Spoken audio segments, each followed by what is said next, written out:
Hello, everyone. Welcome to the the preview. We're not even played him yet. I always fuck up the start of the intros.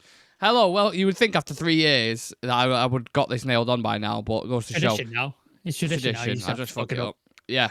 This is the preview, by the way, for the FCSB game in Romania. Don't really quite know what to make of this. It's a bit of a weird one heading into this game because it's like we're not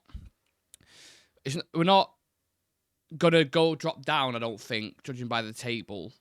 No. But do we still need a draw? I think it is potentially. I think a draw just to make sure, Just because see us depending on through. results is thing. But a win would help us in the seedings to avoid the bigger teams like Lazio and stuff like that. So a win would be preferable. Yeah, we're talking about a crazy league table. Like, there's so many teams that could still go through, and I suppose that's what the one part of the format that I do like, Sam. To be fair, when you look at the Champions League and think, I know people had some concerns about it. You might not get a certain team at home; you only play them away. I get those things, but this last day, obviously tonight we've got the Champions League, which is going to be fucking crazy. City could go out, and then the Europa League equally.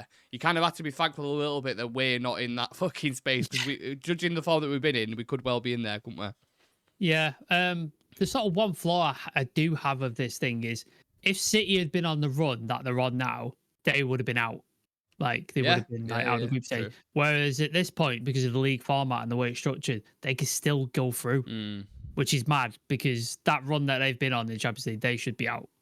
They should be out, but they can still qualify, which is mad. That's the only sort of flaw I see with this system. I think the games have been mostly good, like some of the matchups we've seen and like big teams facing each other early and can still face each other later on. I like that.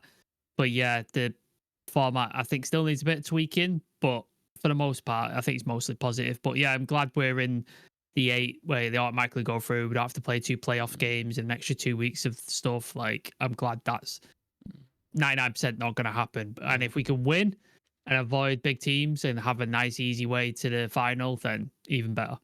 Who would have thought it? We're in the top 4, just not in the Premier League, Yeah. just in the Europa League. Given the nature of this game, Sam, there's going to be a huge capacity, from what I understand. There's tickets. I was listening to Talk of the Devils, and they were talking about over in Romania how the demand for tickets is just crazy. Going to be jam-packed. It's going to be a bit of a firecracker kind of atmosphere, similar to Turkey a little bit, I'd imagine, going over there. So given that, do you go for more kind of experienced players in this, do you think? I think you can afford to rotate a little bit. It's at the National Stadium in Bucharest. Yes. So it is quite a big stadium considering the size of the club. And so this club did used to be known as Steaua Bucharest. So if you don't know who FCSB are, you know who Steaua Bucharest are. They used to be in the Champions League like quite a while ago. Apparently, there's been some sort of copyright thing over their name that's still being worked out in court. So that's why they've changed the name to FCSB. So, yeah. It's like, do you remember when WWF had to change the name because the World Wildlife Fund sort of kicked off? I think it's basically... And you had that whole... I know it's a little bit different, but Sporting and Sporting CP, and like they had a little bit of a hiccup with that. Yeah, so that's basically what it is. But yeah, it's a really big stadium. The atmosphere will be intense. Like you said, Turkey, sort of like passionate fans. You saw the sort of reaction when we went to, where was the one where Ronaldo scored a penalty and it was a team, I can't remember who the fuck they were. Ammonia? No, they were the Sheriff. Cypriot. Sheriff, yeah. Was it Sheriff. Moldova? Is that where they went? Yeah. You remember that? And then just people showed up out of nowhere because United and Ronaldo are here. So it might be a really similar sort of atmosphere there where people have come to see United, which they might not often to get to see. So, yeah, I expect a big crowd, intense atmosphere. I imagine the Romanians, much like a lot of Eastern Blocs football fans, don't fuck around. No. I went to a Polish football game and Jesus Christ, that was scary. Yeah. One of the scariest days I've ever been. Like, that was fucking terrifying. I've seen clips from Leeds Warsaw. Yeah. Don't go to that. It's terrifying. Crazy. So I imagine they've got similar sort of atmosphere. So yeah, it should be good. I like when it's got a big atmosphere and stuff like that. So yeah, I'm down for it. Let's just hope Garnacho doesn't do stupid things like he did at Galatasaray. Auntie's like, no, stop it. You're not gonna make it out of Turkey alive, mate, if you continue that. But I think the away games have been weird in this Europa League campaign, haven't they? You think about Porto, Turkey, the Victoria Pleasant. We played away as well. Yeah, I'm pretty sure that yeah. we did. They've been very eerie, haven't they? And very No. And I feel like this game's going to go the same way. Yeah, have we had a good performance in Europa League? Porto we drew. Fenerbahce we drew. Victoria Pleasant we won 2-1, but that at parts was like, oh, look. I know the different managers, but FC20 we drew. Saying that, I think Amarin was in charge of Victoria Pleasant, which we won. He was, yeah. Yeah, but the other two, obviously, Rude. Which one did he win? Oh, no, he played POAK. So that was at Old Trafford, though, wasn't it? Yeah, even they gave us nervy moments, didn't they? Yeah. Like, they got like some nervy moments. So and these guys are 8th. They're in the top 8. Yeah. Oh, fair play to them. So yeah, you can't take them lightly at all. And if we going off the form and the way we've been playing recently, it's not going to be a walkover. It's not going to be an easy game. But again, we're at this point in the season where you just like performances are secondary at this point. It's results. Just get the fucking result, get the win, get the 3 points, and get through to the next round. That's all it cares, and that's what happened at Fulham. Fucking abysmal game, awful game. One of the James was saying on the interview, saying he had to do like the review, and he said, I didn't know what to talk about. If it's one of those, it's one of those. But as long as you get the 3 points, that's what it's got to come down to. I agree. A couple of stats for you guys who are watching. This is FCSB's first ever meeting with Manchester United. They've lost each of their last 7 games against English sides by an aggregate score of 20-2. So it's positive for you. United have won 5 of their last 6 meetings with Romanian sides in all competitions, though their last match ended in a 1-0 home defeat to CFR Cluj in the 2012-2013 UEFA Champions League. Back in the good old days. FCSB have lost just 3 of their last 22 home group stage matches in the UEFA Europa League. Won 11, drew 8, and are unbeaten in all 3 this season. So they don't seem like a muggy team. I think these might put up a bit of a fight, Sam. Yeah, well, like you said, they're 8th in the Europa League. Like, they're qualified. If they stay in that position or go higher and beat us, they've qualified for the next round. And you look at some of the teams who are below them, like Spurs are below them, aren't they? Yeah. There's some big teams are below them, so you can't take them for like if you hear like, oh, Romanian team, you think, oh, not great. Look at the evidence, man. Like, they're doing well. So yeah, you cannot sort of be like. Do you remember back in the day when United were playing the Champions League under Fergie, and we play like, trying to think, like Maccabi Haifa or something like that, and he used to put out fucking Darren Fletcher and Kieran Richardson and players like that, and we struggle, but we get it done, won't we? We'd get a job done. That not United anymore. We could put out a full strong team, and we're still probably going to struggle against these guys. So yeah, you can't take them lightly. That's why I think they'll fancy it. They'll look at our results in the campaign so far, and they'll be like, you know what, these are beatable for sure. Especially we can do them with this crowd behind us. When you look at these kind of niche teams, do you have a favourite? I know you like your AC Milan, for example, and things like that. But outside of these, let's say the popular kind of top 5 leagues, do you have any team that you look at and you're like, do you know what? Maybe it's a bit of a respect thing. Maybe it's like I quite like them, because there are some quirky teams out there that I'm like, I can get behind. You know what I mean? I like any sort of underdog teams, like any sort of team where they come from nowhere. And they get into the sort of like position, like who was the team last year? Was it Union Berlin? Yes. Just came they down got from Bonucci, didn't they? And like players like that. Came from like Bundesliga 2 and all the way up and ended up in the Champions League. Like shit like that. I love that. That's fantastic. Like more of that, please. I was reading. I know the Mika Richards and Henry and Carragher like to make fun of this team, Brest. I think they were like playing in amateur leagues in like 2008 or something like that, and now they're in the Champions League. Like stuff like that. I'm all about that. If you come from nowhere and bring yourself up to the top, like bring it. Like that's why I like these teams in the Premier League. I like Brighton in the Premier League, Brentford, those kind of guys. Like they bring themselves up from like nowhere and they end up sort of like competing with the best teams in the world. So anyone like that, it's weird because I am a United fan, which is the biggest team on the planet. But I'm a fan of the underdog. I like the smaller teams, and I like the teams that have to fight their way up to the top. And I'm the same way with like wrestlers or MMA fighters. I like the underdog. I'm always a fan of the underdog. I've always had a thing with Salzburg. It's an Austrian team, right? Red Yeah, Bull yeah. Salzburg, and obviously the players that have come through there as well, they've produced some unbelievable talents, by the way. Erling Haaland coming through there as well. I think Sesko was a part of that. Not Doku, who's the guy who plays for Leicester. Patson Daka came through there. Yeah. Teams like that, I just think, yeah, it's always nice because just take it away from the norm that it's going to be Madrid or City or PSG are going to win it, most money, most.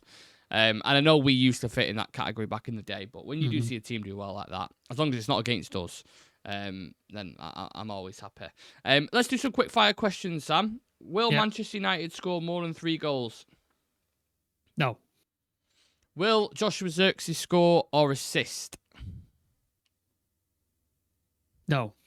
Will there be any red cards or penalties? No. Who has stood out for you in the Europa League, do you think? Or is there any? Ahmad has been really good. I've enjoyed his performances. Rasmus was. He was scoring a few goals, and then he's fallen off a bit, hasn't he? Yeah. Maguire's been really good. I think Maguire, when he's played, he's been solid. Because a lot of teams employ sometimes they use set pieces or long balls and stuff like that, and he's been really, really good at sort of getting away, which plays into his strengths. Yeah, there's not been a lot of performances to hang your hat on, to be honest with you. And then the easy answer is Ahmad, isn't it? And that's the easiest answer. Yeah. And finally, man of the match for the game. Who do you think? You're not allowed to say Mazraoui or Ahmad. Well, I've not picked Ahmad in my team, so let's go Ugarte. Okay. Yeah. Right, well, you say you've not mentioned him in your team there. Let's get into the team predictions. Yours is first on the screen, so talk us through it. Okay. So Bayende is the cup keeper. He played the last one, didn't he? In the last Europa League game, and he played in the FA Cup, so I imagine he's going to start again. Dalot at right back. I just think he's a lot better on the right-hand side. We saw him in on the left, and I just think he cuts in and he causes issues. So I think the right-hand side is a better place for him. Gone with a 3 with Maguire, De Ligt, and Yoro. I think Leacher, they're going to rest him, bring Yoro in. This is a nice game for him to come in, get some minutes under his belt. I think Maguire, like I've just mentioned, is really good. And De Ligt's been solid. Left-hand side, it has to be Malacia, because I think we need to rest Mazraoui. Yeah. He's played so many fucking games, like so many. I mean, I think with a guy who's previously injury-ridden, we need to be careful. So, and I think putting Malacia on there, get him some minutes, puts him in the shop window for this possible loan, all that sort of stuff. So it's positive there. And then the pivot, Ugarte and Eriksen. I thought Eriksen's had a good cameo a couple of games ago, played some intricate passes, set up the who scored the goal where he chipped it over? Is it Ahmad? Ahmad, yeah. Yeah. So stuff like that, I think it'd be good. And rest Mainu, because he's looked a bit off it, Mainu. Like he's not looked sluggish. Right.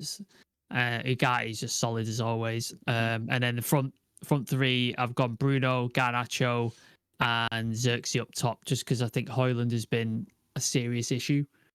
And I think maybe if we bring in Zirkzee, he might be able to hold up that play. Garnacho can get beyond him, and maybe there's some sort of thing there. I've rested Ahmad because I think he's played a lot of games, and I think he needs a rest as well. So I've tried to rotate a couple of players, but still keep a bit of quality in the team so we can get the job done. That was the difficult part, wasn't it? Because I tried resting players as well, but then it's like, who the fuck comes in? I don't even know. So my options, I'm kind of looking at now. I'm like, I don't know. But I've also gone with Bayende in net.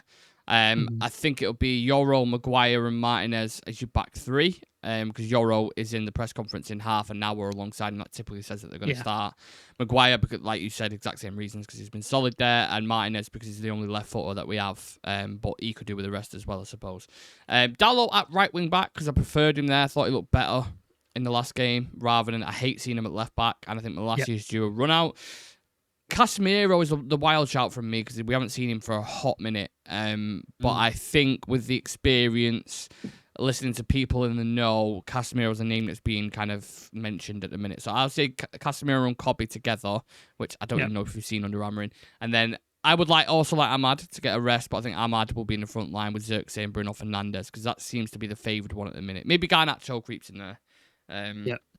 Ahmad goes out to wing back. But that's what I think he'll go with. But I'm not confident, to be honest with you, with any of the teams necessarily. No. Kind of going there and doing a really good job and, nice and easy. I think it's going to be a really difficult game, this. We haven't got... The system is dependent on wing backs. I know we've just signed one, but obviously he's not available at this point. Yeah, and we also don't have... on Thursday, Patrick. Yeah.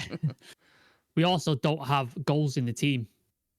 So there's just two things there where I'm like, we don't have the creative wing backs that we need to help the front line, and then the front line itself isn't scoring goals either. So it's just like it's going to be a difficult game either way. Yeah. With that being said, what are we going with for the ultimate score predictions? Does it stink of a 1-1? That was one of my first thoughts. I was thinking 1-1. I think. I'll be a bit more positive. I'll go 1-0 United. I don't know, for whatever reason. I just don't feel like there'd be a lot of goals. No, I don't either. We did keep a clean sheet against Fulham, to be fair. That's just the first. I don't think we've kept a clean sheet like under Amorim, have we? It was Everton when we won 4-0. Everton, okay. Yeah, Everton and then Fulham. That's it, innit? Yeah, there's all not the other been ones many. we conceded. Yeah. I'll go 1-1 because I think it'll be one of those where you look after it and you go, yeah, it's a draw. We're still through top 8. I'll see what happens next and move on to the next one. It's not going to be a good performance either way. Nah. Like, it's just not. It's just not. So let's get a result. Let's make sure, as long as we don't lose, like that's the important thing. Don't lose and try and score. That's about as much as I can sort of offer in terms of positivity. So every game is being played tomorrow at 8 o'clock at the exact same time. So it's going to be fucking carnage. You've got Tottenham playing the mighty Elfsborg. I don't even know where they're from. They sound Swedish? Scandinavian? Yeah, I'd say Scandinavian as well. Porto playing Tel Aviv. A load of weird games on. Rangers, Union St. Gilles, Anderlecht and Hoffen at Lyon and Ludogorets. Could be interesting to see who goes through because obviously that's who we're going to play in the knockouts. And it's quite, I wouldn't say weak. I don't want to be that guy who loves above everyone, but there could be a couple of big teams that go out tomorrow and you could be like, okay. The sort of biggest teams in there, you would say like Lazio, Roma, Spurs. Sociedad, would you throw in there maybe? Well, we just have a problem with Sociedad, don't we? Never do well against in general. Just fucking shit against Spanish teams. But Spurs are absolutely falling apart at the minute. Like absolutely falling off their ass. So maybe you don't even count Spurs because Jesus Christ, they're terrible as well. Yeah. So yeah, if we could avoid a Spanish team, that'd be nice. I don't need that in my life. Like that Sociedad game took years off my life. That Atletico one with the referee, I think you almost exploded. Yeah. Oh my god. And then was it Sevilla in the final with David De Gea? The Europa League final, was it? Yeah. That was fucking awful as well. So let's avoid that. Yeah, we don't have great memories with him, do we? But look, it's not a Spanish team, it's a Romanian team, and we haven't lost to any Romanian teams apart from once in 2012. So what does it really matter? Let's go to Bucharest, pick up 3 points. Don't worry about the knockout stages until a few weeks' time now, and then you can focus on the Premier League for a bit and getting points in there, because then we have Crystal Palace on Saturday. Amorim's presser will be ongoing whilst we're doing this, by the way, so we're not really privy to them quotes at this time of recording. So, yeah, we will have those on our Instagram if you want to go check those out, and head over to there on our socials. Apart from that, hit that subscribe button, smash a like on the video for us, and get your predictions in the comments section. One last thing, we are recording with a very special guest before the match tomorrow. Probably put it out Friday morning. So please do keep notifications on. Keep an eye on our socials because we will post once it goes live. You will like it. It's going to be fun. So please do keep your eyes peeled for it. Yeah, very excited for that one. Appreciate you watching and tuning in. Get all your thoughts in the comments section. We know, we will reply and we'll interact because I want to hear your thoughts on this game. God knows what's going to happen. Let's just see, eh? We'll see you on Thursday night. We'll have the pre-match and the post-match coverage for you lot. Hope to see you there. See you in a bit. Peace.